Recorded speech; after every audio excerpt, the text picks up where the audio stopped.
Victoria Mendoza nunca imaginó que humillar a una joven latina en su boutique de lujo desataría la furia de uno de los hombres más poderosos de la ciudad. Cuando Eduardo Santamaría presenció cómo maltrataban a su hija adoptiva, su grito resonó por todo el centro comercial. ¡Es mi hija! Lo que pasó después cambió vidas para siempre.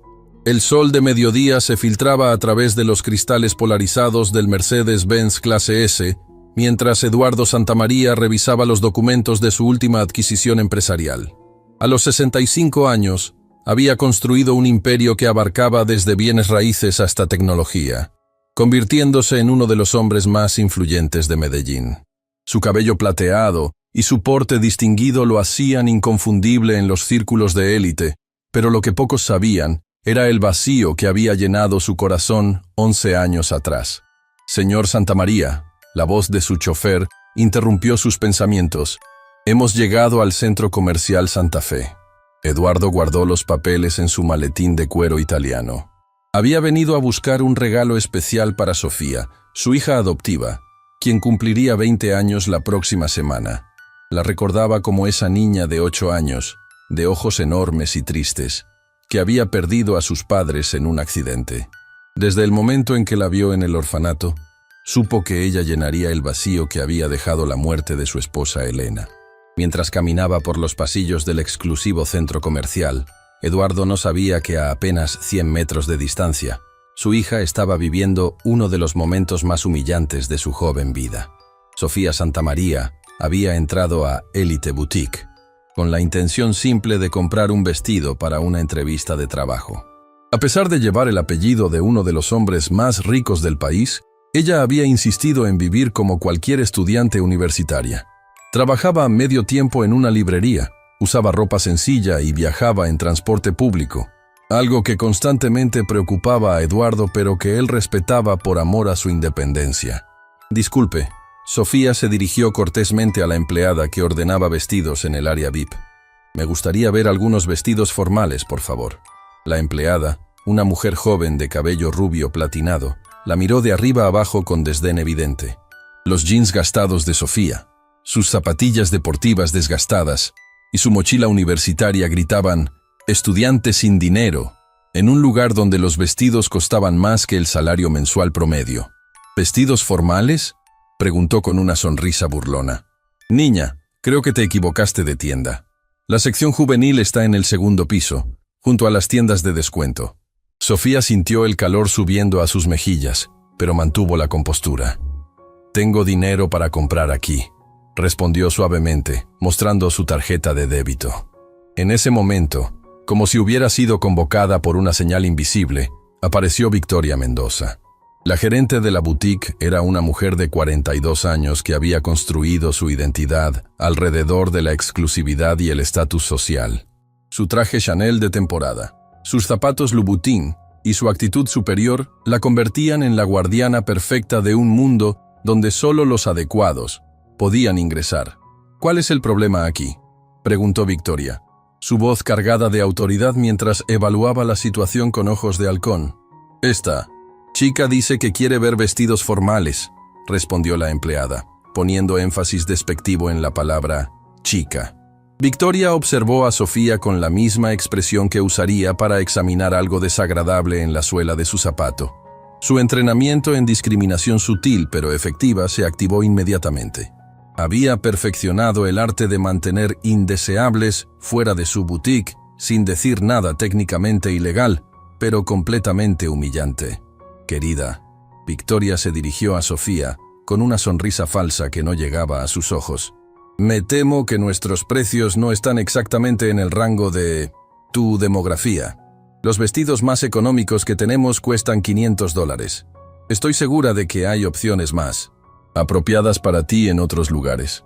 Sofía sintió como si le hubieran dado una bofetada. La palabra demografía fue pronunciada con el mismo veneno que otros usarían para insultos directos.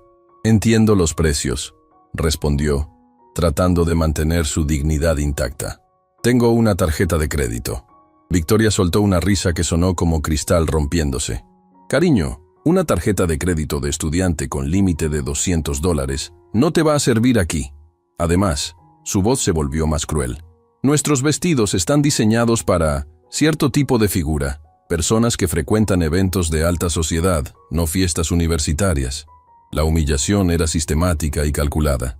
Victoria había aprendido que la forma más efectiva de discriminar era hacerlo parecer como ayuda o realismo. No estaba siendo racista, estaba siendo práctica. No estaba siendo clasista, estaba siendo honesta sobre presupuestos. Mira, Victoria continuó, su voz adoptando un tono condescendiente que usaría para hablarle a un niño pequeño. Sé que las películas te hacen pensar que puedes entrar a cualquier tienda y comprar lo que quieras, pero la realidad es diferente. Estos vestidos son para señoras que asisten a galas benéficas, cenas de empresa, eventos del club de campo. No para... Bueno, ya me entiendes. Sofía se quedó paralizada por la crueldad casual de las palabras. Durante toda su vida había experimentado microagresiones y comentarios sutiles sobre su origen, pero nunca algo tan directo y humillante en público. Podía sentir las miradas de otros clientes, algunas de lástima, otras de acuerdo silencioso con Victoria. Además, Victoria se acercó más, bajando la voz para que solo Sofía pudiera escuchar, pero lo suficientemente alta para que las empleadas lo oyeran. Nuestros clientes esperan cierto estándar. No queremos que se sientan incómodos viendo personas que obviamente no pertenecen aquí. Es malo para el negocio. La empleada rubia se rió disimuladamente, claramente disfrutando del espectáculo de poder sobre alguien que percibían como inferior. Te voy a hacer un favor, Victoria concluyó, sacando una tarjeta de descuento de su cartera. Hay una tienda llamada Moda Popular en el centro de la ciudad. Con este cupón tendrás 20% de descuento. Estoy segura de que encontrarás algo más, apropiado para tu presupuesto y tu estilo de vida. Sofía tomó la tarjeta con manos temblorosas, no por miedo, sino por la indignación que crecía en su pecho. Durante años había escuchado a Eduardo hablar sobre la importancia de la dignidad humana, sobre cómo el dinero no define el valor de una persona. Pero en este momento, enfrentada a la realidad cruda de la discriminación, se sintió pequeña, invisible, reducida a estereotipos sobre su apariencia y su clase social percibida. Gracias por su consejo, Sofía logró decir, su voz apenas controlando la emoción. Mientras se dirigía hacia la salida, Victoria le gritó con voz alta, asegurándose de que toda la tienda la escuchara. Y la próxima vez, trata de vestirte apropiadamente antes de entrar a establecimientos serios. Es simple cortesía. El comentario final fue la gota que derramó el vaso. Sofía se detuvo en seco, sus hombros temblando con una mezcla de humillación y rabia contenida. En ese momento, algo cambió en su interior. Ya no era la niña tímida que había aprendido a aceptar el maltrato en silencio. Se volteó lentamente, sus ojos oscuros brillando, con una determinación que Victoria no había visto antes. ¿Sabe qué, señora? Sofía habló con una voz clara que cortó el aire como un cuchillo afilado. Tiene razón sobre una cosa. Hay personas que no pertenecen aquí, pero no soy yo.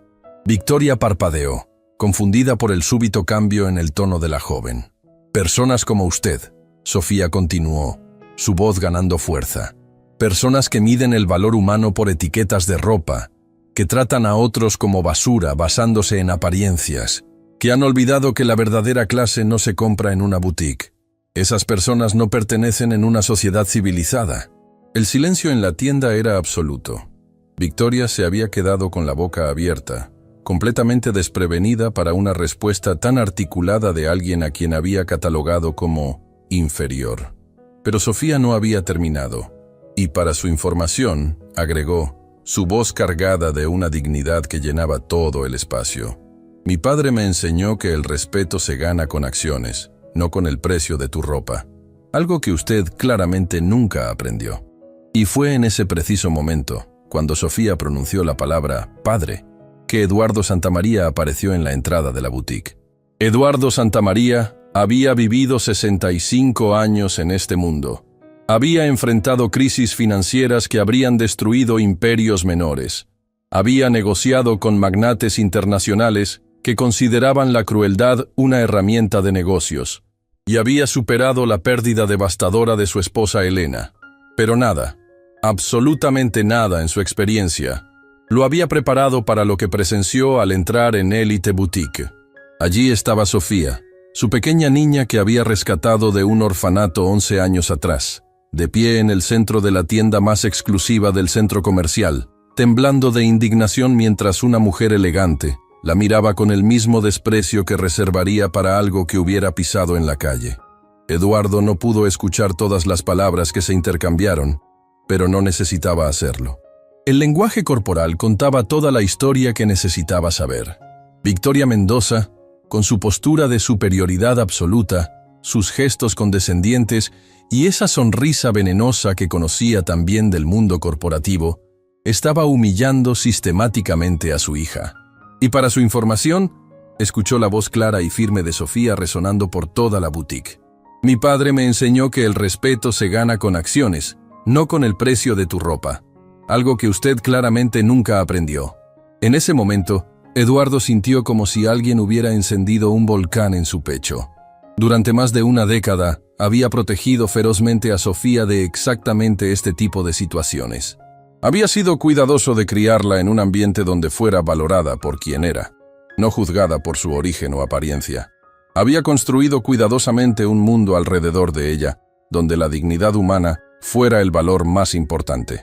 Y ahora, una mujer que no conocía nada sobre Sofía, que no sabía de sus noches estudiando hasta las 3 de la madrugada, de su trabajo voluntario en refugios para animales, de su sueño de convertirse en defensora de derechos humanos, de las pesadillas que aún tenía ocasionalmente sobre la muerte de sus padres biológicos, esta mujer había decidido reducir a su hija a un estereotipo basado únicamente en su apariencia. Eduardo avanzó hacia el interior de la tienda con pasos que resonaban como martillazos en el mármol pulido del piso. Su presencia llenaba el espacio de una manera que hacía que las conversaciones se detuvieran y las cabezas se voltearan. No era solo su altura imponente o su traje de $3,000 lo que comandaba atención. Era la autoridad invisible que llevaba consigo. El tipo de poder que no necesitaba anunciarse porque se sentía en el aire. Sofía. Su voz cortó el aire como un sable, profunda y cargada de una emoción que hizo que todos en la tienda se quedaran inmóviles. Sofía se volteó, sus ojos abriéndose con sorpresa, y algo que podría haber sido alivio o pánico. Papá, susurró, y en esa sola palabra había 11 años de amor incondicional, protección y respeto mutuo. Victoria Mendoza sintió como si el piso se hubiera movido bajo sus pies. La palabra papá había sido pronunciada con la familiaridad y afecto que no se podía fingir. Y el hombre que había entrado no era cualquier cliente adinerado. Lo reconoció inmediatamente. Eduardo Santamaría, cuya fotografía había visto en revistas de negocios, cuya empresa era dueña de la mitad de los edificios comerciales de la ciudad, cuyo nombre aparecía en las listas de los hombres más ricos de Colombia año tras año. ¿Qué está pasando aquí?, Eduardo preguntó. Pero su voz tenía un tono que sugería que ya sabía exactamente qué estaba pasando y que alguien iba a pagar muy caro por ello. El silencio que siguió fue tan denso que se podía cortar con un cuchillo. Victoria sintió como si todas las células de su cuerpo se hubieran congelado simultáneamente. Su cerebro, que normalmente funcionaba con la precisión de una máquina calculando beneficios y pérdidas sociales, se había convertido en una masa inútil de pánico. Señor Santamaría. Logró tartamudear, su voz sonando extraña y aguda incluso para ella misma. No sabía que usted... ¿Que yo qué? Eduardo la interrumpió, acercándose con pasos medidos que parecían contar los segundos que le quedaban a Victoria antes de que su mundo se desmoronara completamente. Que tengo una hija. Que esa hija es esta joven hermosa e inteligente que aparentemente usted decidió humillar públicamente. Victoria abrió y cerró la boca varias veces, como un pez fuera del agua. Durante 15 años, había construido su carrera en la discriminación elegante, en mantener a las personas incorrectas fuera de espacios exclusivos, en ser la guardiana de un mundo donde el estatus social era lo único que importaba. Había perfeccionado el arte de la crueldad sutil, siempre cuidándose de nunca cruzar líneas legales, pero siempre dejando claro quién pertenecía y quién no. Pero ahora, enfrentada al padre de la joven a quien había tratado como basura, se dio cuenta de que había cometido el error más grande de su vida profesional. Nosotros, la política de la tienda, Victoria balbuceó, buscando desesperadamente alguna excusa que pudiera salvarla del desastre que veía aproximándose. ¿La política de la tienda?, Eduardo repitió, su voz adquiriendo un filo que Victoria nunca había escuchado pero que reconoció instintivamente como el sonido de su carrera, siendo destruida palabra por palabra. ¿Me está diciendo que la política oficial de Elite Boutique es humillar a jóvenes latinas basándose únicamente en su apariencia? No, por supuesto que no, Victoria respondió rápidamente, el pánico haciéndola hablar más rápido de lo que podía pensar. Fue un malentendido. No sabíamos que ella era, que usted era, que había una conexión. Ahí está el problema, Eduardo rugió, su voz llenando todo el espacio y haciendo que varios clientes se detuvieran a observar la escena que se desarrollaba. No debería importar quién es su padre, no debería importar cuánto dinero tiene su familia. Lo que debería importar es que es un ser humano que merece ser tratado con dignidad básica. Cada palabra era como una bofetada que resonaba no solo en los oídos de Victoria, sino en los de cada persona presente en la tienda. Eduardo había puesto el dedo en la llaga de un problema que todos conocían, pero que rara vez se discutía tan abiertamente: la discriminación sistémica basada en apariencias y percepciones de clase social. Sofía observaba a su padre con una mezcla de amor, gratitud y algo que podría haber sido orgullo. Durante años había visto cómo Eduardo trataba a todas las personas con el mismo respeto, desde los ejecutivos de su empresa hasta la señora que limpiaba sus oficinas. Había escuchado sus discursos sobre la importancia de la dignidad humana, pero nunca lo había visto en acción defendiendo estos principios con tanta pasión. «Señor Santamaría», Victoria intentó una vez más, su voz ahora apenas un susurro. «Por favor, permítame explicar». «¿Explicar qué?».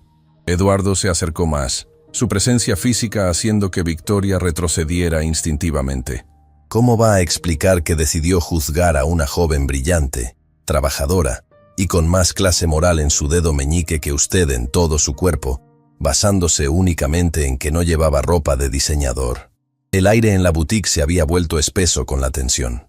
Otros clientes habían comenzado a formar un semicírculo alrededor de la escena, algunos sacando sus teléfonos para grabar lo que claramente se estaba convirtiendo en un momento que se hablaría durante años. ¿Sabe qué me dijo esta joven cuando tenía 8 años? Eduardo continuó, su voz ahora más controlada, pero de alguna manera más peligrosa. Me dijo que quería ser abogada para defender a personas que no tenían voz, que quería asegurarse de que nadie más pasara por lo que ella había pasado después de perder a sus padres. Victoria sintió como si cada palabra fuera un clavo siendo martillado en el ataúd de su carrera. Durante 11 años, Eduardo siguió implacablemente. He visto a esta joven trabajar más duro que cualquier persona que conozco. Mantiene un promedio académico perfecto mientras trabaja medio tiempo para pagar sus gastos personales, a pesar de que podría vivir como una princesa si quisiera. Hace trabajo voluntario todos los fines de semana. Habla 3 idiomas fluidos y está aprendiendo un 4. Con cada logro de Sofía que Eduardo enumeraba, Victoria se sentía más pequeña. Se dio cuenta de que había asumido que conocía todo lo que necesitaba saber sobre esta joven basándose únicamente en su ropa y apariencia, cuando en realidad no sabía absolutamente nada sobre quién realmente era. ¿Y usted? Eduardo se detuvo directamente frente a Victoria. Usted decidió que todo eso no importaba. Decidió que el contenido de su carácter era menos importante que el contenido de su billetera. Decidió que su humanidad era menos valiosa que su vestimenta. Papá, Sofía habló suavemente, poniendo una mano en el brazo de Eduardo. Está bien, ya dije lo que tenía que decir. Pero Eduardo no había terminado. Había pasado demasiados años viendo cómo las personas como Victoria perpetuaban sistemas de discriminación que mantenían a gente talentosa fuera de oportunidades, que reducían a seres humanos complejos a estereotipos superficiales. «No, Sofía», Eduardo respondió sin apartar la mirada de Victoria. «No está bien, porque esto no es solo sobre ti. Esto es sobre cada joven que entra a lugares como este y es juzgado antes de que pueda abrir la boca. Esto es sobre un sistema que valora las etiquetas de ropa más que las etiquetas del alma». Se volteó hacia la pequeña audiencia que se había formado, su voz ahora dirigiéndose a todos los presentes. ¿Cuántos de ustedes han juzgado a alguien basándose únicamente en su apariencia? ¿Cuántos han asumido que conocían la historia de alguien por la ropa que llevaba? ¿Cuántos han perdido la oportunidad de conocer a personas extraordinarias porque decidieron que no encajaban en su mundo? El silencio que siguió fue incómodo y revelador. Eduardo había puesto un espejo frente a todos los presentes, forzándolos a confrontar sus propios prejuicios. Luego, se volteó de nuevo hacia Victoria, y lo que dijo a continuación cambiaría no solo la vida de la gerente, sino la política de toda la cadena de boutiques. «Señora Mendoza», Eduardo dijo, su voz ahora fría y profesional, «¿sabe usted quién es el propietario de este centro comercial?» Victoria sintió como si el mundo se hubiera detenido. Por supuesto que lo sabía. Santa María Holdings era dueña de Santa Fe y de otros 6 centros comerciales en la ciudad. «Usted, señor», susurró, finalmente comprendiendo la magnitud completa de su error. «Exactamente», Eduardo asintió. «Y como propietario, tengo ciertas expectativas sobre cómo se trata a las personas en mis propiedades. Expectativas que usted ha violado de la manera más flagrante posible». La realización golpeó a Victoria como un tsunami.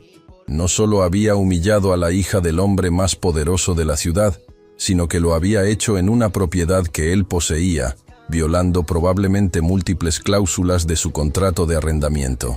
«Pero lo que me molesta más», Eduardo continuó, «no es que me haya faltado el respeto a mí o a mi familia. Es que le faltó el respeto a los valores fundamentales de dignidad humana que deberían regir cualquier interacción civilizada». Eduardo sacó su teléfono y Victoria supo que su vida estaba a punto de cambiar para siempre. Eduardo Santamaría había construido su imperio sobre 2 principios fundamentales: la excelencia en los negocios y el respeto incondicional por la dignidad humana. Durante más de 3 décadas, había demostrado que estos 2 valores no solo podían coexistir, sino que se fortalecían mutuamente. Sus empleados lo respetaban no por miedo, sino por admiración genuina. Sus socios lo buscaban no solo por su dinero, sino por su integridad. Y ahora, parado en medio de su propia propiedad, viendo las lágrimas contenidas en los ojos de su hija adoptiva, esos principios se habían convertido en una furia controlada que prometía consecuencias devastadoras. «Ricardo», Eduardo habló por teléfono, su voz manteniendo ese tono profesional que sus empleados habían aprendido a reconocer como la calma antes de la tormenta. «Necesito que vengas al centro comercial Santa Fe inmediatamente. Trae los contratos de arrendamiento de Elite Boutique y el expediente completo de la empresa». Ricardo Medina, su director legal, había trabajado con Eduardo durante 15 años y sabía que cuando su jefe usaba ese tono específico, alguien estaba a punto de enfrentar las consecuencias más severas que el sistema legal permitía. «¿Algún problema específico, señor Santamaría?», preguntó Ricardo, aunque ya estaba cerrando su laptop y preparándose para salir. «Discriminación flagrante, humillación pública y violación de múltiples cláusulas de nuestro Código de Conducta Comercial», Eduardo respondió, nunca apartando la mirada de Victoria, quien parecía estar encogiendo físicamente con cada palabra. 20 minutos. Eduardo colgó y se dirigió a Sofía, su voz transformándose inmediatamente en el tono cálido y protector que reservaba únicamente para ella. «Mi amor», le dijo suavemente. «¿Estás bien? ¿Te lastimó físicamente?» Sofía negó con la cabeza, pero Eduardo pudo ver en sus ojos el tipo de herida que no se curaba con vendas. Durante 11 años había trabajado incansablemente para construir la autoestima de esta joven extraordinaria, para asegurarse de que supiera que su valor no dependía de la opinión de otros, que su origen no determinaba su destino. «No físicamente», Sofía respondió, su voz apenas un susurro. «Pero papá, lo sé, cariño, lo sé». Eduardo la interrumpió gentilmente, poniendo una mano protectora en su hombro. «Y te prometo que esto no va a quedar así». Se volteó hacia Victoria, quien había permanecido congelada como una estatua durante toda la conversación telefónica, probablemente rezando para que esto fuera algún tipo de pesadilla de la cual pudiera despertar. «Señora Mendoza», Eduardo dijo, su voz regresando a ese tono cortante que había usado para destrozar competidores en salas de juntas. «Quiero que me explique exactamente qué políticas de su empresa justifican el trato que le dio a mi hija». Victoria abrió la boca, pero no salió ningún sonido. Su cerebro, que normalmente funcionaba como una máquina, calculando ventajas sociales y oportunidades de networking, se había convertido en un vacío absoluto. ¿No puede responder? Eduardo presionó, dando un paso más cerca. Permítame reformular la pregunta. ¿Elite Boutique tiene una política oficial que establezca que los clientes deben ser prejuzgados basándose en su apariencia étnica y su vestimenta? No, no tenemos esa política. Victoria logró susurrar. Entonces lo que hizo fue una decisión personal. Eduardo asintió, como si estuviera confirmando un hecho en una presentación de negocios. Una decisión personal de discriminar contra una joven latina porque asumió, basándose únicamente en prejuicios raciales y clasistas, que no tenía dinero suficiente para comprar en su tienda. Cada palabra era pronunciada con la precisión de un cirujano, cortando sistemáticamente cualquier excusa que Victoria pudiera haber estado formulando. ¿Sabe qué me resulta más ofensivo de todo esto? Eduardo continuó, comenzando a caminar alrededor de Victoria como un depredador rodeando a su presa. No es solo que humilló a mi hija. Es que lo hizo con tanta naturalidad, con tanta práctica, que obviamente esto no es la primera vez. Victoria sintió como si sus piernas fueran a ceder en cualquier momento. La acusación era devastadora precisamente porque era completamente cierta. Durante años había perfeccionado la discriminación elegante, manteniendo a personas indeseables fuera de su tienda con comentarios aparentemente útiles pero profundamente humillantes. ¿Cuántas otras jóvenes como Sofía han entrado aquí buscando algo especial para una ocasión importante, solo para ser tratadas como ciudadanas de segunda clase? Eduardo preguntó, su voz ahora cargada de una indignación moral que llenaba todo el espacio. ¿Cuántos estudiantes trabajadores, cuántos inmigrantes exitosos, cuántos profesionales jóvenes que no encajan en su definición estrecha de apropiado han sido humillados aquí? La audiencia que se había formado alrededor de la escena había crecido considerablemente. Otros comerciantes habían salido de sus tiendas. Empleados del centro comercial se habían acercado para ver qué causaba tanta conmoción. Y varios clientes habían sacado sus teléfonos para grabar lo que claramente se había convertido en un momento histórico. «Papá», Sofía tocó suavemente el brazo de Eduardo. «Realmente, ya es suficiente. Podemos irnos». «No, mi amor», Eduardo respondió, volteándose hacia ella con ojos que brillaban con determinación férrea.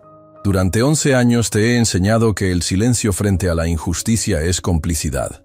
Te he enseñado que cuando tienes el poder de cambiar algo malo, tienes la responsabilidad de hacerlo». Se dirigió nuevamente a Victoria, pero ahora su voz se proyectó para que toda la audiencia pudiera escuchar claramente. Este es el momento en que estos principios se ponen a prueba. Porque resulta que sí tengo el poder de cambiar esto, y voy a usarlo. En ese momento, Ricardo Medina apareció por la entrada de la boutique, cargando un maletín de cuero y con la expresión concentrada de alguien que había corrido varios semáforos rojos para llegar a tiempo. Era un hombre de mediana edad, meticuloso y brillante, que había ganado más demandas contra corporaciones discriminatorias que cualquier otro abogado en la ciudad. «Señor Santamaría», Ricardo se acercó rápidamente, evaluando la escena con ojos de experto. «Traje todo lo que pidió». «Perfecto». Eduardo asintió.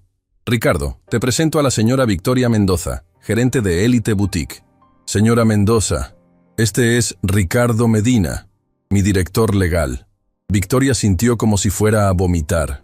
La aparición del abogado significaba que esto había trascendido de un malentendido que podría resolverse con disculpas a algo que tendría consecuencias legales reales. «Ricardo», Eduardo continuó, «la señora Mendoza acaba de proporcionarnos evidencia clara de prácticas discriminatorias sistemáticas en un establecimiento que opera en nuestra propiedad». Ricardo abrió su maletín y sacó una grabadora digital. «¿Tienes testigos?», preguntó profesionalmente. «Aproximadamente 30», Eduardo respondió, gesticulando hacia la multitud que se había formado. «Y varias grabaciones de teléfonos». «Excelente», Ricardo asintió, encendiendo la grabadora. «¿Podrías narrarme exactamente lo que presenciaste?». Eduardo comenzó a relatar los eventos con la precisión de alguien que había testificado en cientos de reuniones de negocios. Cada detalle fue documentado. Cada comentario discriminatorio fue repetido palabra por palabra. Cada gesto humillante fue descrito con exactitud clínica. Además, Eduardo agregó cuando terminó su relato. Quiero que investigues todas las quejas previas contra este establecimiento. Tengo la sospecha de que encontraremos un patrón de comportamiento. Victoria finalmente encontró su voz, impulsada por la desesperación pura. Señor Santamaría, por favor, fue un malentendido horrible. Estoy dispuesta a disculparme públicamente, a compensar a su hija. ¿A compensar? Eduardo la interrumpió, su voz cargada de una indignación que hizo que varios espectadores dieran un paso atrás. ¿Cree que la dignidad humana se puede comprar? ¿Piensa que puede humillar a una joven y luego arreglar todo con dinero? No, yo no quise decir. Victoria tartamudeó. ¿Sabe qué me enseñó mi hija cuando tenía 10 años? Eduardo continuó, sin darle oportunidad de completar su excusa. Me dijo que había aprendido en el colegio que no todos los niños tenían papás ricos, pero que eso no los hacía menos valiosos. Una niña de 10 años entendía algo que usted, una mujer adulta en posición de autoridad, aparentemente nunca aprendió. Eduardo se volteó hacia Ricardo. Quiero que inicies inmediatamente el proceso de cancelación del contrato de arrendamiento de Elite Boutique por violación de nuestras cláusulas de no discriminación. Por supuesto. Ricardo asintió, ya tomando notas. ¿Y demanda civil por daños y perjuicios? Esa decisión la dejo en manos de Sofía. Eduardo respondió, mirando a su hija con respeto. Es ella quien fue dañada, es ella quien decide cómo proceder. Sofía, que había estado observando toda la escena con una mezcla de asombro y gratitud, se acercó a Victoria. La gerente la miró con esperanza, pensando que tal vez la joven fuera más misericordiosa que su padre. Señora Mendoza, Sofía habló con una voz clara y madura que demostraba una sabiduría más allá de sus años. No voy a demandarla por dinero, pero sí voy a asegurarme de que esto sirva como lección. Victoria suspiró con alivio, pero Sofía no había terminado. Voy a permitir que mi padre publique un video de todo lo que pasó aquí hoy. Voy a permitir que se convierta en un caso de estudio sobre discriminación. Y voy a usar mi experiencia para hablar en universidades y empresas sobre las consecuencias reales del prejuicio. Sofía, Victoria suplicó, por favor, mi carrera, su carrera. Sofía la interrumpió con una firmeza que sorprendió incluso a Eduardo. Terminó el momento en que decidió que mi humanidad era menos importante que sus prejuicios. Eduardo sonrió con orgullo. Durante 11 años había criado a esta joven para que fuera compasiva pero fuerte, bondadosa pero firme en sus principios. Verla defenderse con tanta dignidad y propósito le confirmó que había hecho bien su trabajo como padre. Ricardo, Eduardo se dirigió a su abogado. También quiero que draftes una nueva política de no discriminación que será obligatoria para todos los establecimientos en nuestras propiedades. Incluirá entrenamiento obligatorio en sensibilidad cultural y consecuencias específicas por violaciones. Considéralo hecho, Ricardo respondió. Eduardo se volteó una última vez hacia Victoria, que ahora estaba llorando abiertamente frente a toda la audiencia. Señora Mendoza, Eduardo dijo, su voz ahora más suave pero no menos firme. Espero que use esta experiencia para reflexionar sobre el tipo de persona que quiere ser, porque al final del día, no importa cuánto dinero tengas o qué posición ocupes, lo único que realmente importa es cómo tratas a otros seres humanos. Con eso, Eduardo puso su brazo protectoramente alrededor de los hombros de Sofía y comenzaron a salir de la boutique. Pero antes de llegar a la puerta, se detuvo y se volteó hacia la audiencia que había presenciado todo. Y a todos ustedes. Eduardo se dirigió a la multitud. Les pido que recuerden lo que vieron aquí hoy. Que recuerden que cada persona que encuentran tiene una historia, sueños y dignidad que merecen respeto. No permitan que el silencio sea cómplice de la discriminación. Mientras padre e hija salían de la tienda, los aplausos comenzaron lentamente. Luego se intensificaron hasta convertirse en una ovación que llenó todo el centro comercial. Pero la historia no había terminado. De hecho, apenas comenzaba. Las siguientes 48 horas después del incidente en Elite Boutique se convirtieron en un terremoto social que nadie había anticipado, especialmente Victoria Mendoza. Lo que había comenzado como un momento de discriminación cotidiana en una tienda de lujo se había transformado en algo mucho más grande. Un punto de inflexión que obligaría a toda una ciudad a confrontar sus prejuicios más profundos. Eduardo Santamaría, Había cumplido su palabra con una precisión quirúrgica que habría impresionado incluso a sus competidores más duros. A las 6 de la mañana del día siguiente, su equipo legal ya había presentado la documentación necesaria para cancelar el contrato de arrendamiento de Elite Boutique. A las 8, había enviado comunicados a todos los medios de comunicación locales, con una declaración que no dejaba lugar a interpretaciones ambiguas.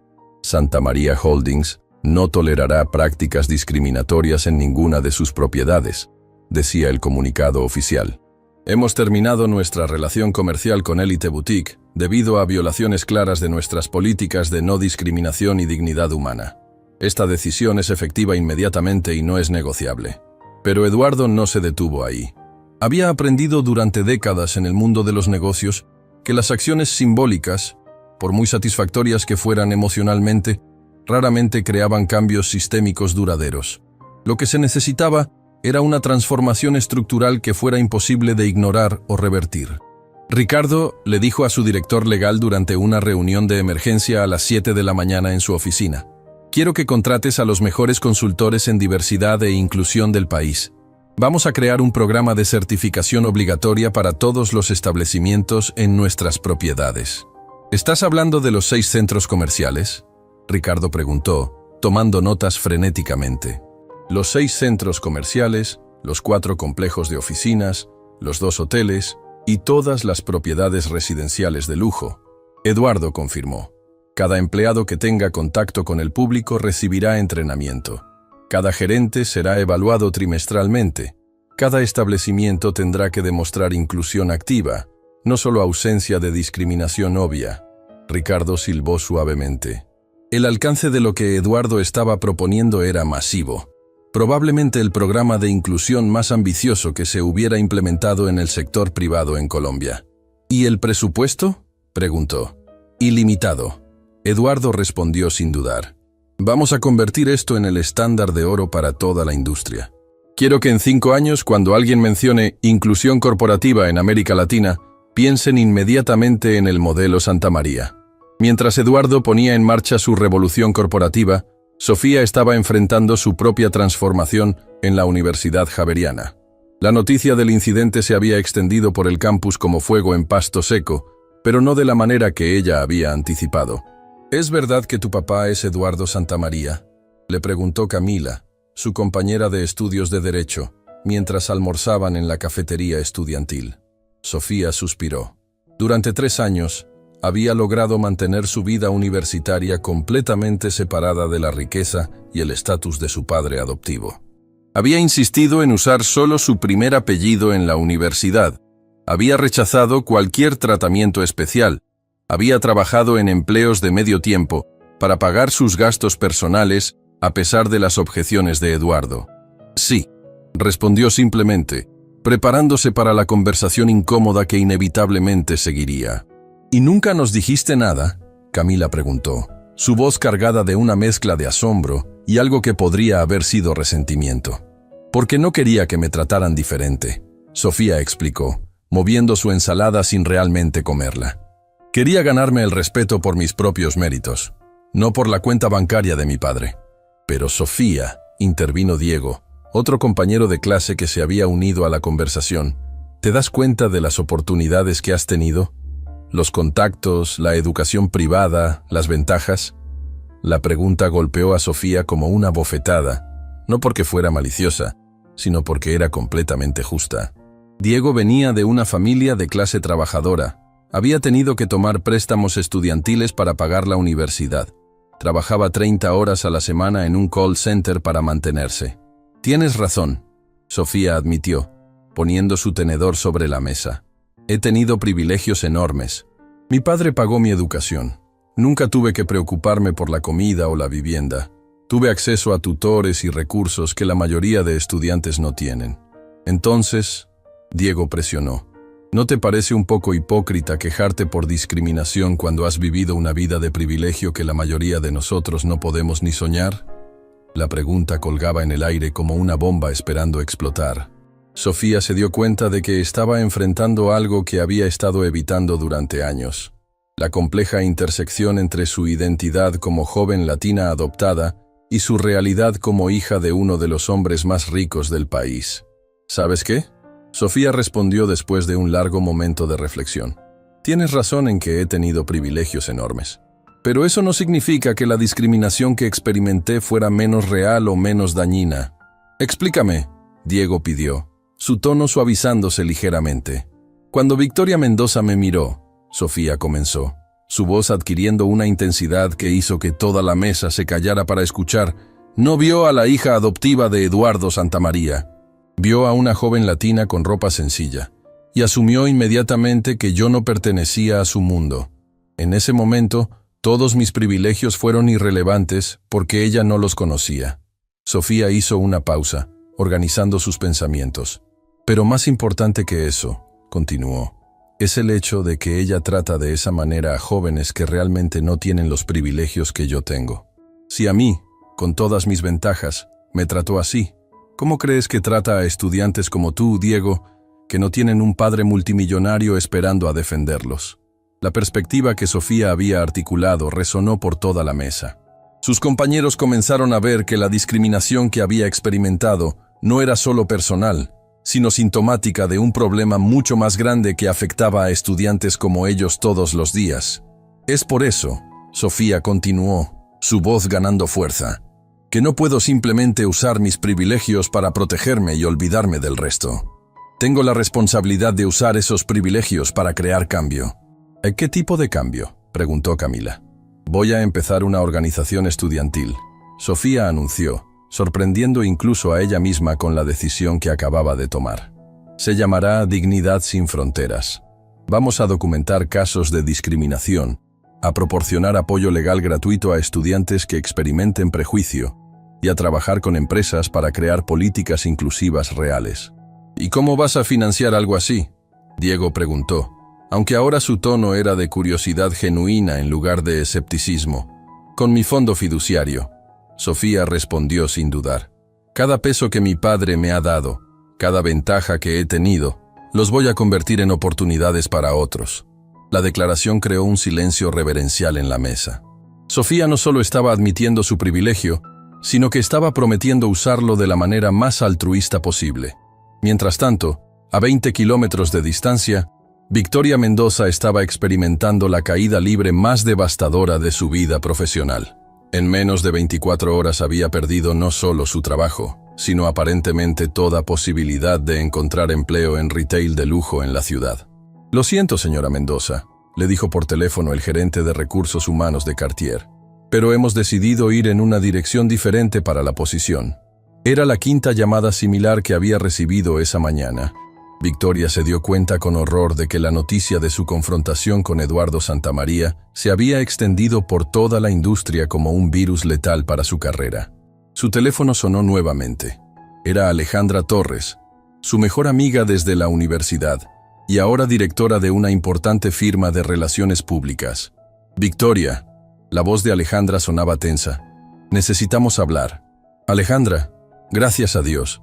Necesito tu ayuda para manejar esta crisis de imagen.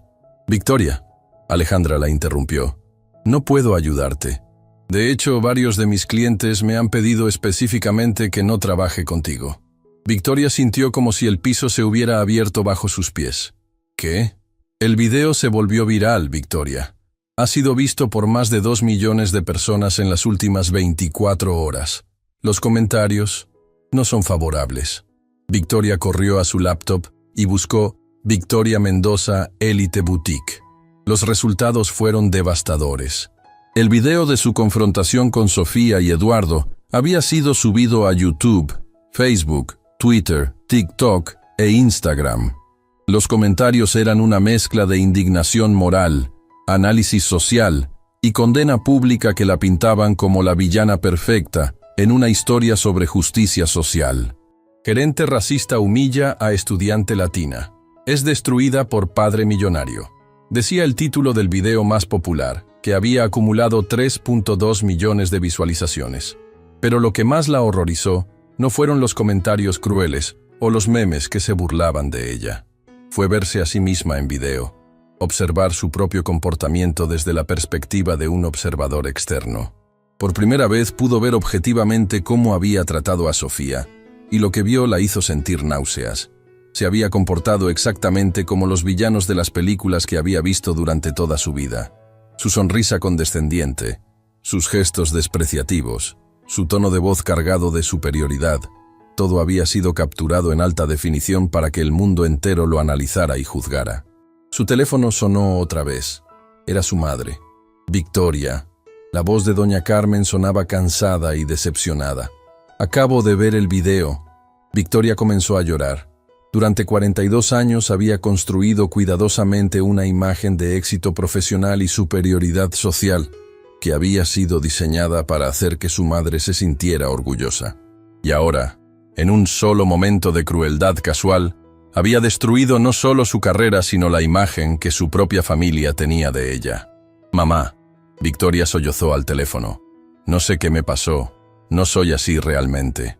«¿No eres así?», doña Carmen preguntó, su voz llevando una dureza que Victoria raramente había escuchado. «Victoria, yo te crié mejor que eso. Te enseñé que todas las personas merecen respeto, sin importar de dónde vienen o qué ropa llevan. Sé que me enseñaste eso», Victoria susurró. «Pero después, en el trabajo, en mi círculo social, todo el mundo actuaba como si algunas personas fueran naturalmente superiores a otras. Y yo me dejé llevar por eso». «Te dejaste llevar», doña Carmen repitió, «hasta el punto de humillar a una niña que podría haber sido tu propia hija». La comparación golpeó a Victoria como un golpe físico. Se dio cuenta de que había tratado a Sofía exactamente de la manera opuesta a como querría que trataran a su propia hija hipotética en una situación similar. «¿Qué voy a hacer ahora, mamá?», Victoria preguntó, sintiéndose como una niña pequeña buscando orientación de la única persona que siempre había creído en su potencial para la bondad. «Vas a aprender», doña Carmen respondió firmemente. «Vas a usar esta experiencia horrible para convertirte en una mejor persona. Porque ahora mismo, Victoria, no me gusta la mujer en que te has convertido. Y sé que en el fondo tú tampoco te gustas». La llamada terminó, y Victoria se quedó sola con la verdad más dolorosa que había enfrentado jamás. Su madre tenía razón. En algún punto del camino, en su búsqueda de estatus y éxito profesional, había perdido los valores fundamentales de decencia humana que le habían sido inculcados cuando era niña. Por primera vez en años, Victoria Mendoza se vio obligada a mirarse en el espejo y confrontar en quién se había convertido realmente. Y lo que vio allí la aterrorizó más que cualquier consecuencia profesional pudiera hacerlo. La pregunta ahora era si era demasiado tarde para encontrar el camino de regreso a la persona que una vez había sido, o si el daño era irreversible. Mientras tanto, al otro lado de la ciudad, Eduardo estaba implementando cambios que remodelarían no solo su imperio empresarial, sino toda la cultura de responsabilidad corporativa en Colombia. 3 semanas después del incidente que había cambiado sus vidas para siempre, Victoria Mendoza se encontró haciendo algo que habría sido impensable un mes antes, haciendo fila en un centro de empleo público, esperando hablar con una consejera sobre programas de reentrenamiento laboral. La mujer que una vez había comandado respeto a través de ropa de diseñador y autoridad corporativa, ahora usaba jeans sencillos y una blusa simple, sus joyas costosas reemplazadas por el tipo de accesorios modestos que en realidad le quedaban mejor que las exhibiciones ostentosas de riqueza que había favorecido previamente. La caída había sido rápida y completa. No solo había perdido su posición en Elite Boutique, sino que su reputación en la industria del retail de lujo había sido tan completamente destruida que ninguna tienda competidora la consideraría siquiera para contratación. El video viral la había convertido en el rostro de la discriminación laboral en Colombia, una historia de advertencia que las escuelas de negocios estudiarían durante años. Pero algo inesperado había comenzado a suceder durante estas 3 semanas de introspección forzada. Mientras Victoria se sentaba en su pequeño apartamento, había sido obligada a mudarse de su condominio de lujo cuando la renta se volvió inasequible. Se encontró recordando cosas que había olvidado durante décadas. Memorias de su infancia en un barrio de clase trabajadora, donde su madre había limpiado casas para poner comida en la mesa. Memorias de sentirse invisible, y menos que otros cuando acompañaba a su madre a trabajar en las casas de familias adineradas. Memorias de prometerse a sí misma que algún día nunca tendría que sentirse así otra vez. «Victoria Mendoza», gritó la consejera de empleo, una mujer de mediana edad llamada Patricia, cuya sonrisa cálida le recordó dolorosamente a Victoria la decepción de su madre. «Sí, soy yo», Victoria respondió, recogiendo la carpeta de documentos que había preparado. Un currículum que parecía patéticamente delgado cuando se despojaba de sus credenciales de retail de lujo, cartas de recomendación de colegas que se habían distanciado de ella, y certificados de organizaciones de servicio comunitario, donde nunca había participado realmente, pero había reclamado involucramiento. Patricia revisó el expediente de Victoria con el ojo practicado de alguien que había visto a miles de personas en sus puntos más bajos. «Dígame», dijo gentilmente, «¿qué tipo de trabajo está interesada en buscar?» La pregunta colgó en el aire como un desafío que Victoria no había anticipado.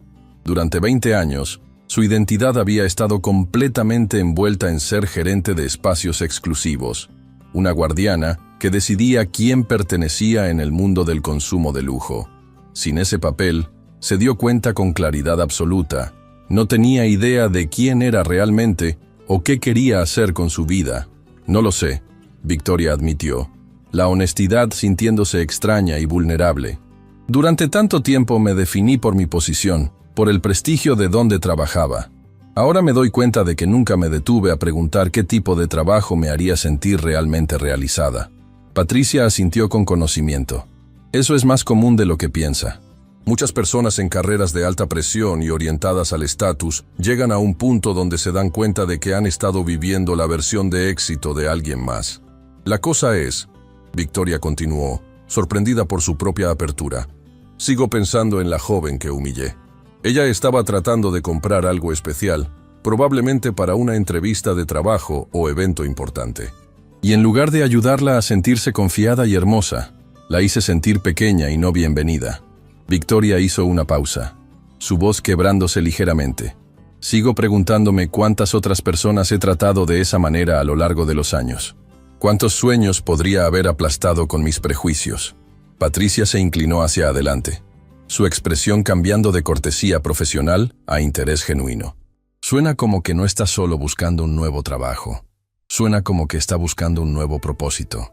«Tal vez», Victoria susurró, «pero no sé si alguien como yo, alguien que se convirtió en el rostro de la discriminación, puede realmente compensar el daño que he causado».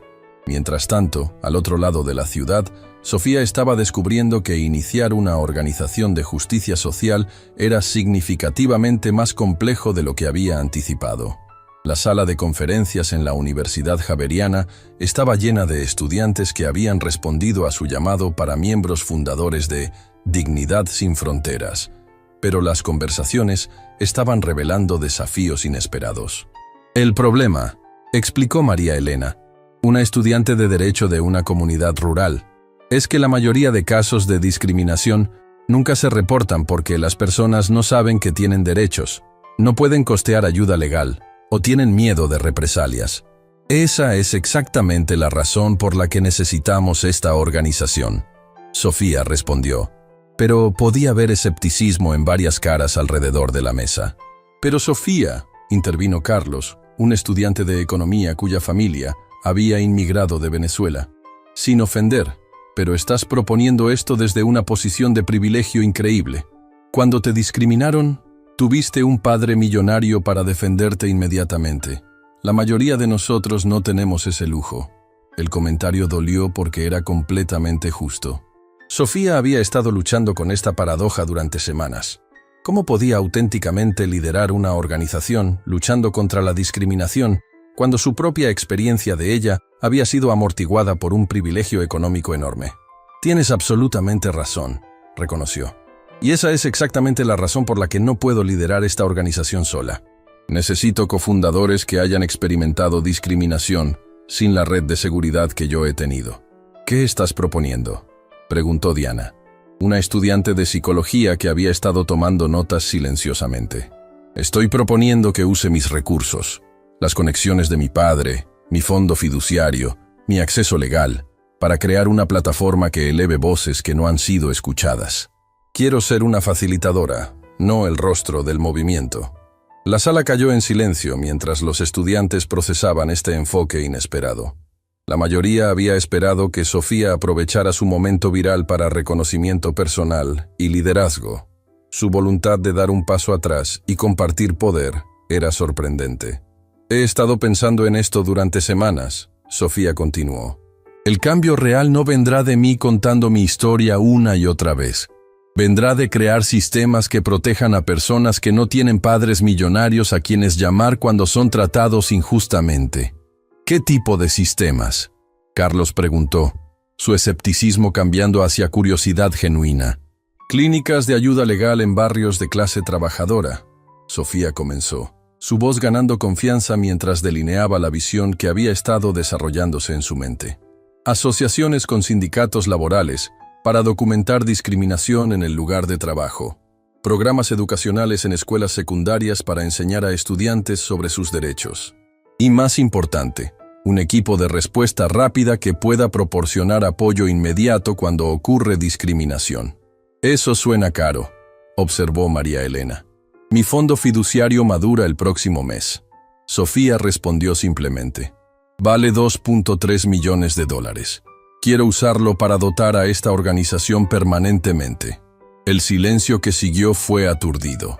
Los estudiantes alrededor de la mesa comenzaron a darse cuenta de que Sofía no estaba proponiendo un club estudiantil o proyecto de activismo temporal.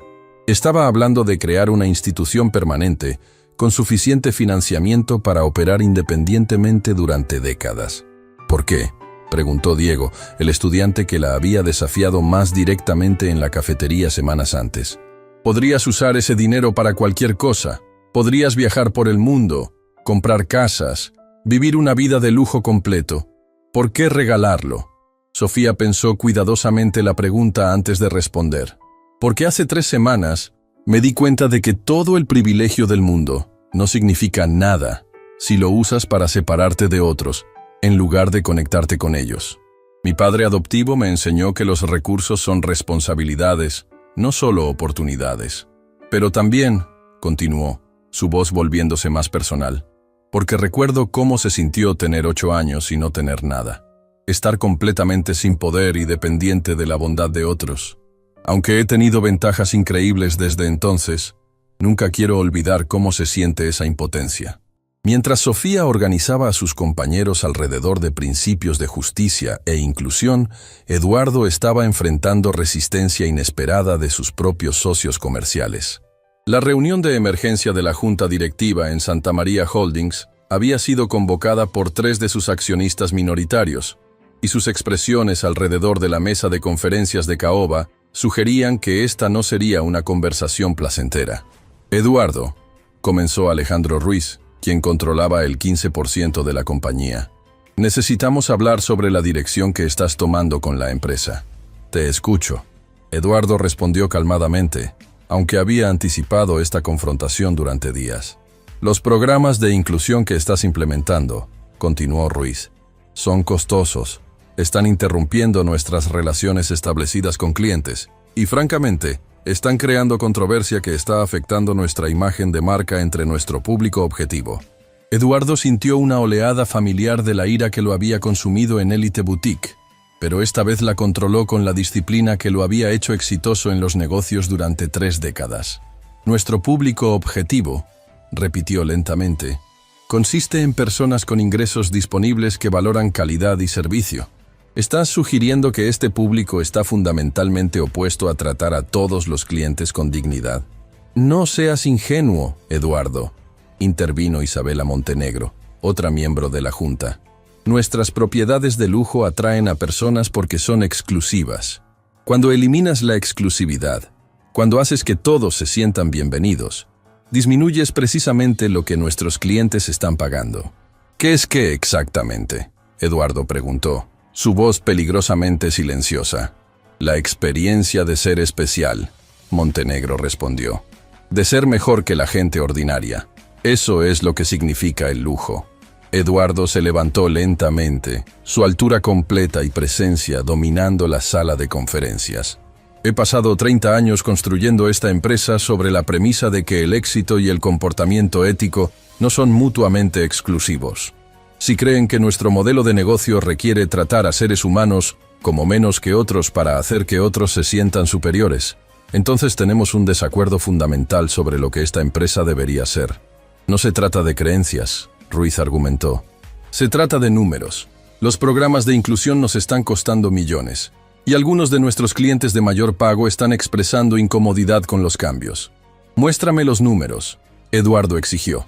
Ricardo, su director legal, deslizó un análisis financiero a través de la mesa. Eduardo lo revisó rápidamente, su expresión ilegible. Esto muestra, Eduardo dijo finalmente, que hemos perdido aproximadamente 12% de nuestros clientes de retail de lujo en las últimas 3 semanas. Exacto, Montenegro dijo triunfalmente. Pero también muestra, Eduardo continuó, que hemos ganado 28% más clientes en general a través de todas las propiedades, y que las puntuaciones de satisfacción del cliente han aumentado 43%. Pero los clientes de lujo gastan más por transacción, Ruiz protestó. En el corto plazo sí, Eduardo reconoció. Pero la base de clientes más amplia crea crecimiento a largo plazo más sostenible. Más importante, crea un modelo de negocio que no depende de mantener escasez artificial y exclusión. Eduardo caminó hacia la ventana con vista al centro de la ciudad, donde cientos de miles de personas continuaban con sus vidas diarias, trabajando, estudiando, comprando, soñando. Me he dado cuenta de algo estas últimas semanas, dijo sin voltearse. El modelo viejo de lujo, el modelo que requiere hacer que otros se sientan excluidos para que algunos se sientan especiales, no es solo moralmente corrupto, es económicamente obsoleto. ¿Qué quieres decir?, preguntó Montenegro. Quiero decir que el futuro pertenece a empresas que pueden hacer que todos se sientan valorados, no solo la élite adinerada. Eduardo se volteó de vuelta hacia la junta. El futuro pertenece a negocios que expanden mercados en lugar de restringirlos, que crean valor en lugar de escasez artificial. Eso es idealismo sin sentido. Ruiz desechó. ¿Lo es?, Eduardo desafió. Nuestra base de clientes ha crecido casi 30%. La satisfacción de nuestros empleados está en su punto más alto de todos los tiempos, lo que significa mejor servicio y menores costos de rotación.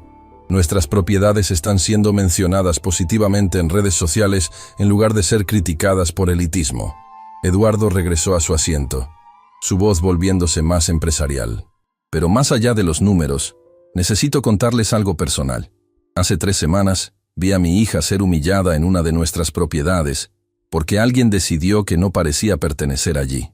En ese momento, me di cuenta de que cada vez que hemos permitido que la discriminación suceda en nuestros espacios, hemos sido cómplices en crear las condiciones que hicieron posible la experiencia de mi hija. La sala cayó en silencio.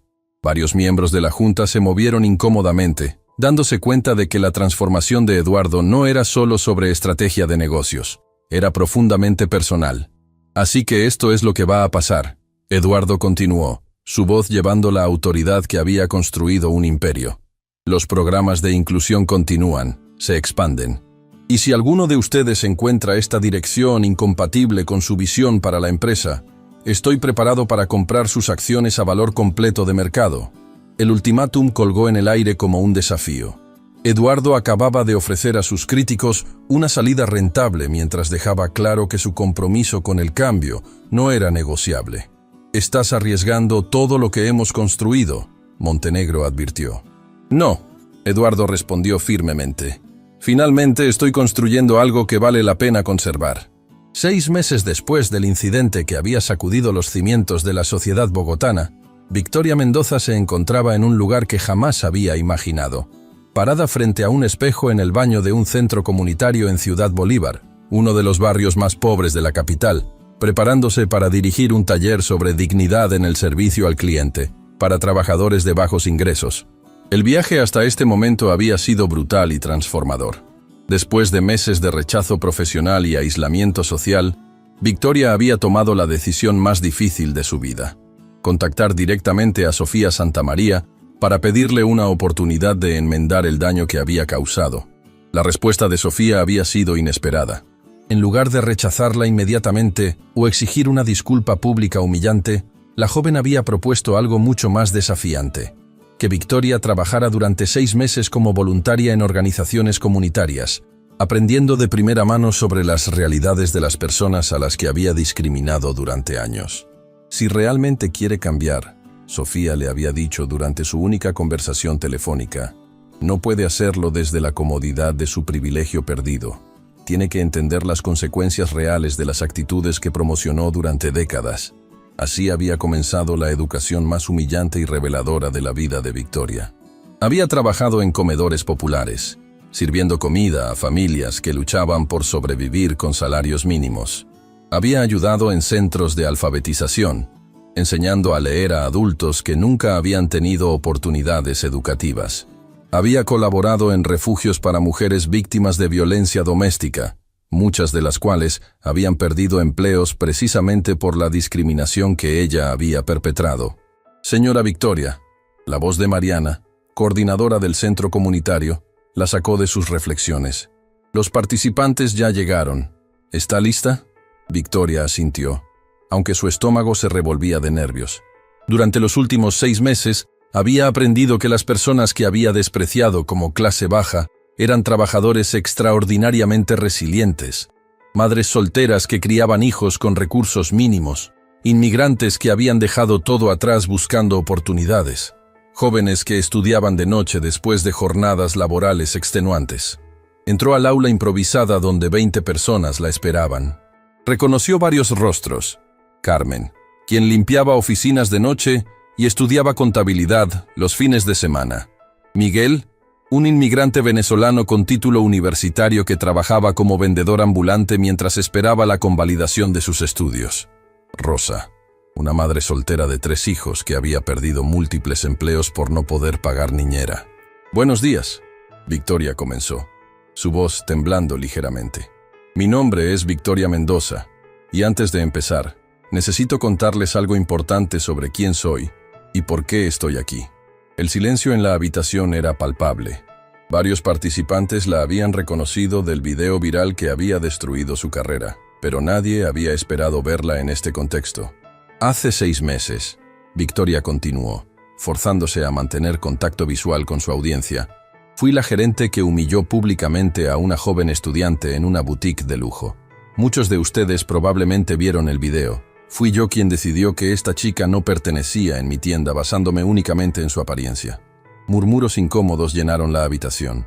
Victoria podía sentir la tensión, la desconfianza justificada, la pregunta no expresada sobre qué diablos estaba haciendo allí. «No estoy aquí para pedirles perdón», Victoria dijo, sorprendiendo a todos, incluyéndose a sí misma. «No estoy aquí para limpiar mi imagen o rehabilitar mi reputación.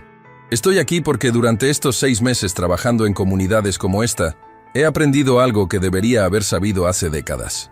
Victoria hizo una pausa, organizando pensamientos que habían estado formándose dolorosamente durante meses de confrontación con su propia ignorancia.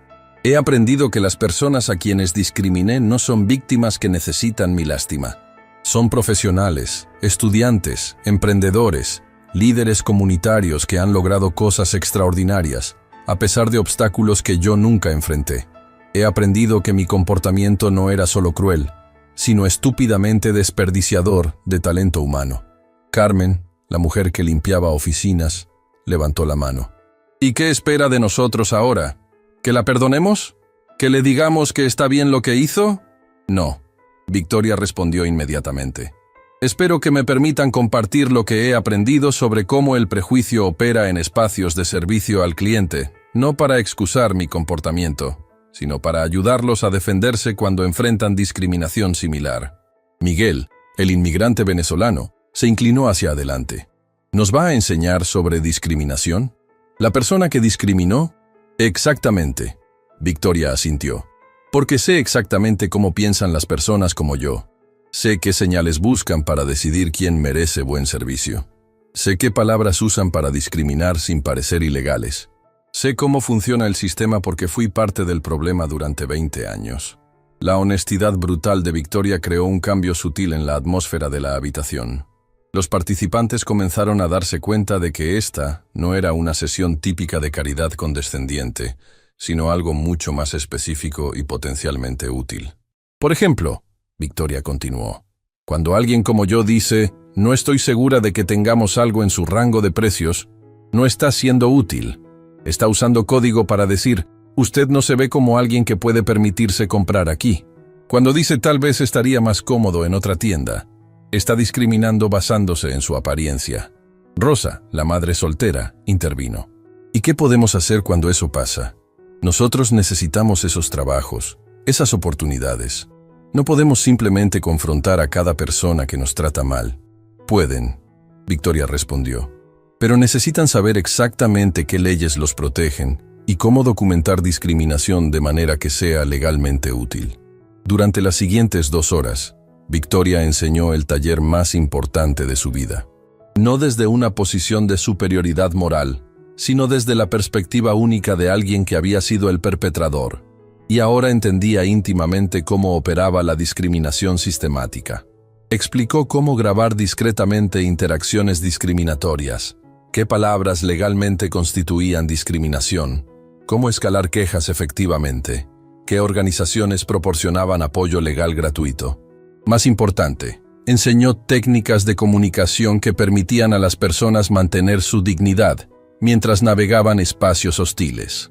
La clave, Victoria explicó, es entender que cuando alguien los discrimina, están revelando su propia ignorancia e inseguridad. No están haciendo una evaluación objetiva de ustedes. Están proyectando sus propios miedos y prejuicios. Al final del taller, algo extraordinario sucedió. Carmen se acercó a Victoria, pero no con la hostilidad que había mostrado al inicio. Señora Victoria, dijo calmadamente, esto no significa que la perdonamos por lo que hizo, pero reconocemos que está tratando de usar su experiencia para ayudar en lugar de solo sentirse mal por sí misma. No busco perdón, Victoria respondió honestamente. Busco propósito. Por primera vez en mi vida adulta, siento que estoy usando mis habilidades para algo que realmente importa. Mientras tanto, en la Universidad Javeriana, Sofía estaba enfrentando su propio momento de verdad. Dignidad sin fronteras había crecido más allá de sus expectativas más ambiciosas. En 6 meses, la organización había documentado 127 casos de discriminación, proporcionado apoyo legal a 89 estudiantes y trabajadores jóvenes, y establecido clínicas de derechos legales en 12 barrios de bajos ingresos. Pero con el éxito, había llegado presión inesperada. Universidades internacionales la estaban reclutando para programas de posgrado, organizaciones de derechos humanos la invitaban a conferencias mundiales, y medios internacionales querían entrevistarla como la nueva cara del activismo juvenil latinoamericano. Es una oportunidad increíble, Sofía, le decía doctor. Patricia Morales, decana de la Facultad de Derecho, Harvard, Yale, Oxford, todas quieren que apliques para sus programas de derechos humanos. Podrías estar estudiando con los mejores académicos del mundo. Sofía miraba por la ventana de la oficina hacia el patio universitario, donde estudiantes de todos los estratos sociales compartían espacios que 6 meses antes habían sido menos inclusivos. Doctora Morales, Sofía respondió después de un largo momento.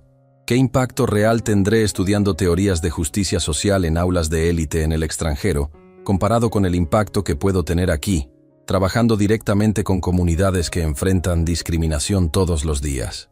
Pero Sofía, la decana, insistió.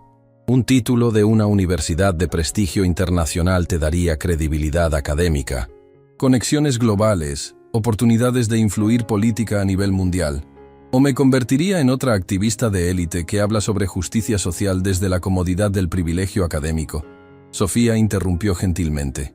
La pregunta colgó en el aire como un desafío no solo a la decana, sino a las suposiciones fundamentales sobre cómo se crea cambio social real. He estado reflexionando sobre esto durante semanas, Sofía continuó. Los problemas que estamos abordando, discriminación, exclusión social, falta de acceso a justicia, no se resuelven con más teoría académica. Se resuelven con trabajo sostenido, directo, en las comunidades donde estos problemas existen. Pero piensa en el alcance que podrías tener con credenciales internacionales. La decana argumentó. Doctora, con todo respeto, Sofía respondió. En 6 meses, trabajando desde aquí, hemos cambiado políticas en 47 empresas locales. Hemos entrenado a 312 estudiantes y trabajadores jóvenes sobre sus derechos. Y hemos creado un modelo de activismo legal comunitario que está siendo replicado en otras ciudades colombianas. Sofía se levantó y caminó hacia la ventana, señalando hacia el mundo exterior.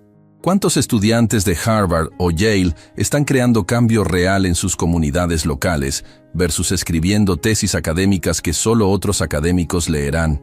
Preguntó.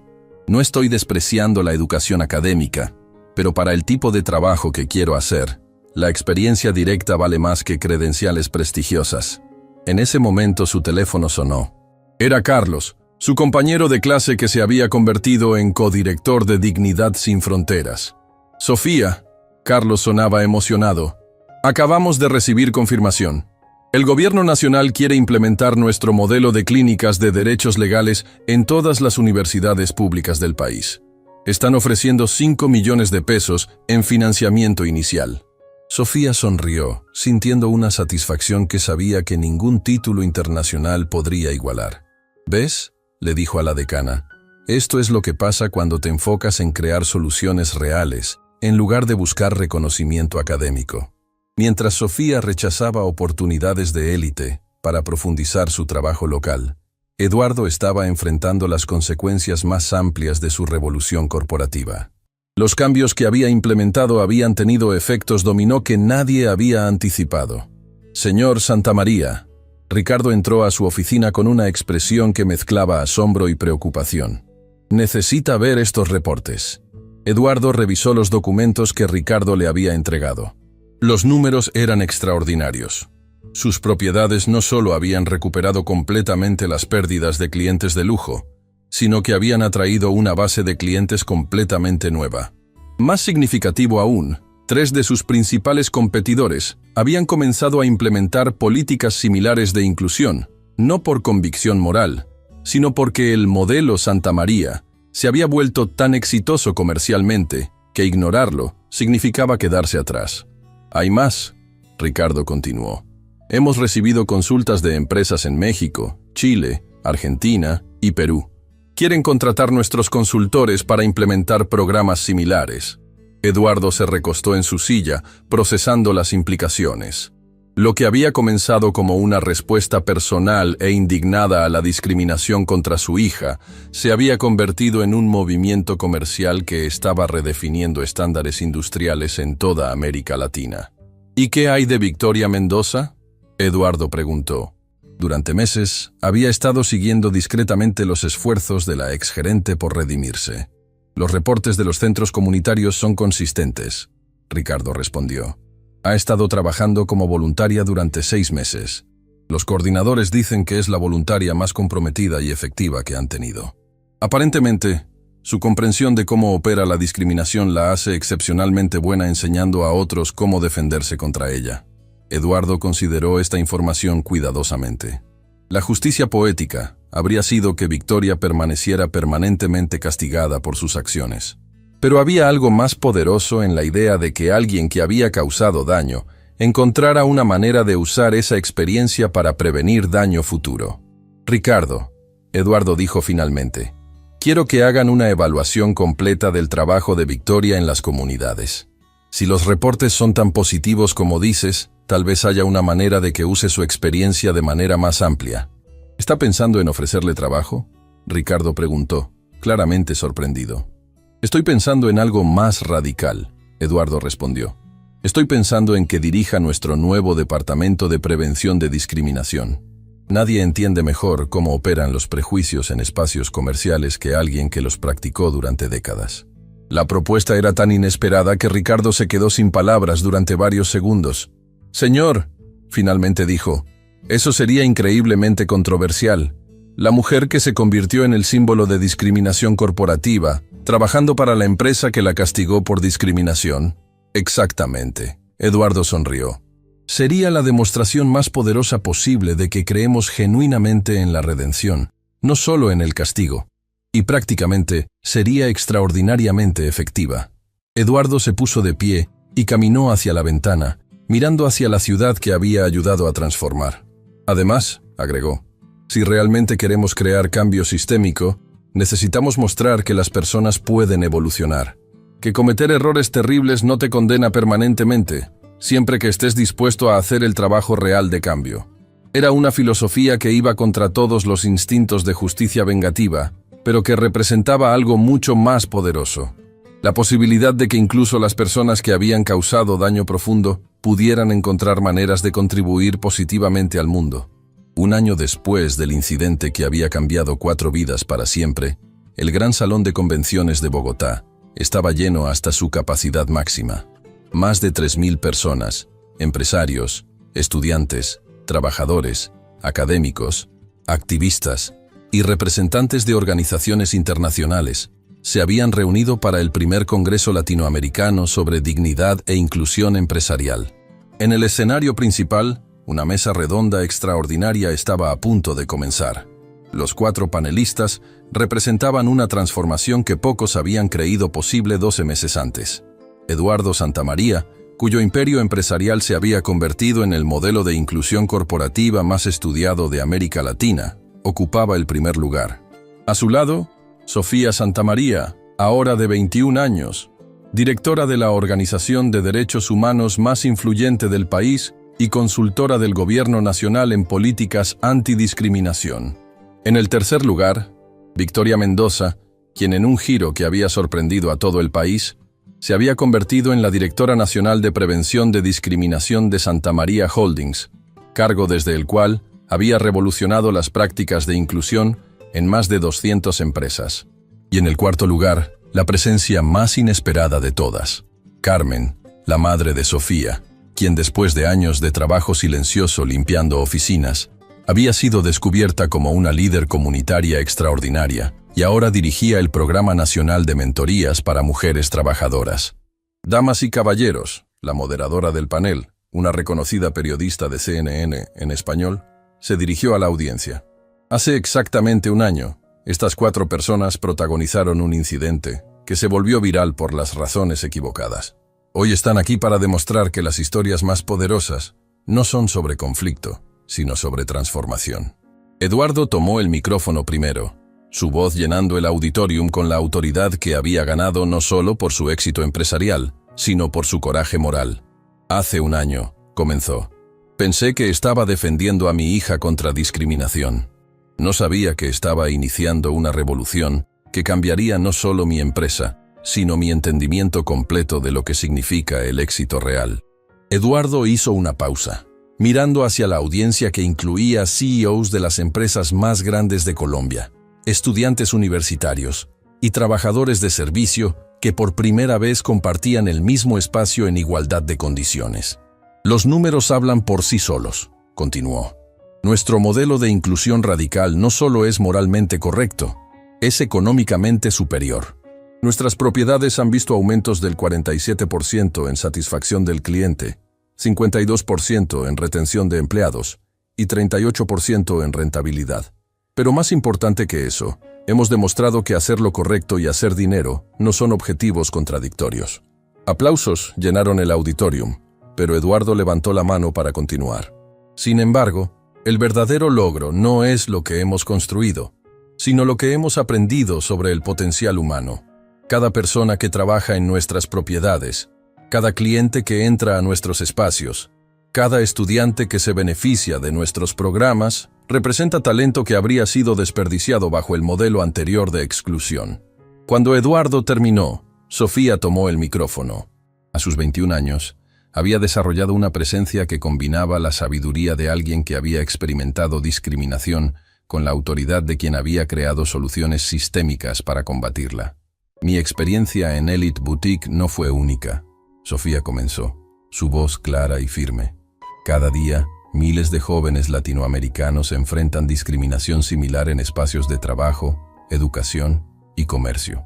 La diferencia, en mi caso, no fue la discriminación que experimenté, sino los recursos que tuve disponibles para responder. Sofía miró directamente hacia las cámaras que transmitían el evento en vivo a toda América Latina. Por eso, Dignidad Sin Fronteras nunca se trató de mi historia personal.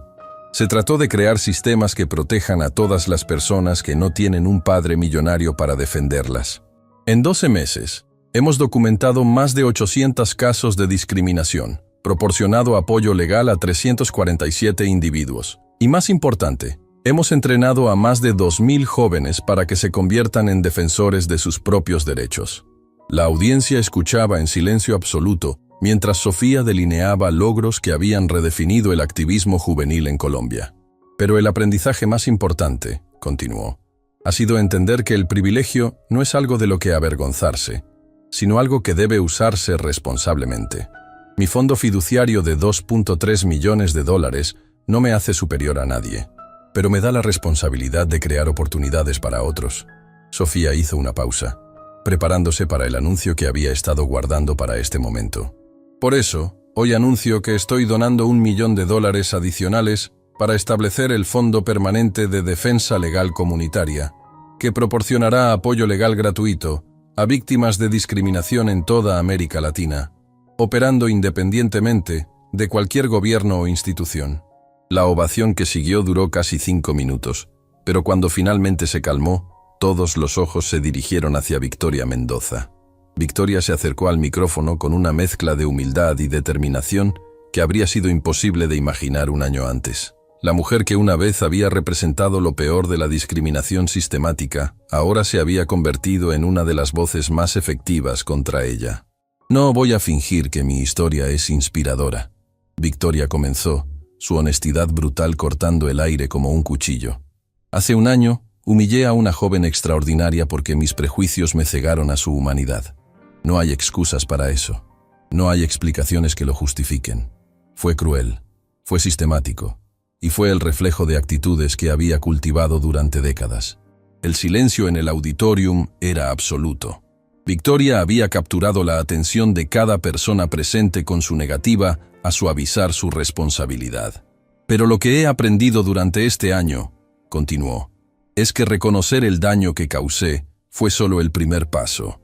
El trabajo real ha sido entender cómo operan los prejuicios sistemáticos y usar ese conocimiento para prevenirlos.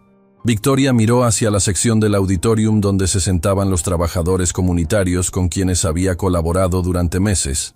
Durante un año, he trabajado con comunidades que fueron afectadas por actitudes como las mías. He aprendido de personas que enfrentan discriminación diaria, pero que siguen construyendo vidas extraordinarias a pesar de obstáculos que yo nunca enfrenté. Y he aprendido que la mejor manera de enmendar daño no es sentir lástima por ti mismo, sino usar tu experiencia para prevenir que otros causen daño similar. Victoria se volteó hacia las cámaras, dirigiéndose directamente a gerentes y empresarios que podrían estar viendo. A cualquier persona en posición de autoridad comercial que esté viendo esto, ustedes tienen el poder de incluir o excluir, de elevar o humillar, de abrir oportunidades o cerrarlas. Ese poder viene con responsabilidad. Y si cometen los errores que yo cometí, sepan que nunca es demasiado tarde para cambiar. Pero el cambio real requiere trabajo sostenido, no solo disculpas. Cuando Victoria terminó, Carmen tomó el micrófono. Durante años había sido invisible, la mujer que limpiaba oficinas mientras otros tomaban decisiones importantes. Ahora, su voz representaba millones de trabajadores latinoamericanos cuyos talentos habían sido subestimados sistemáticamente.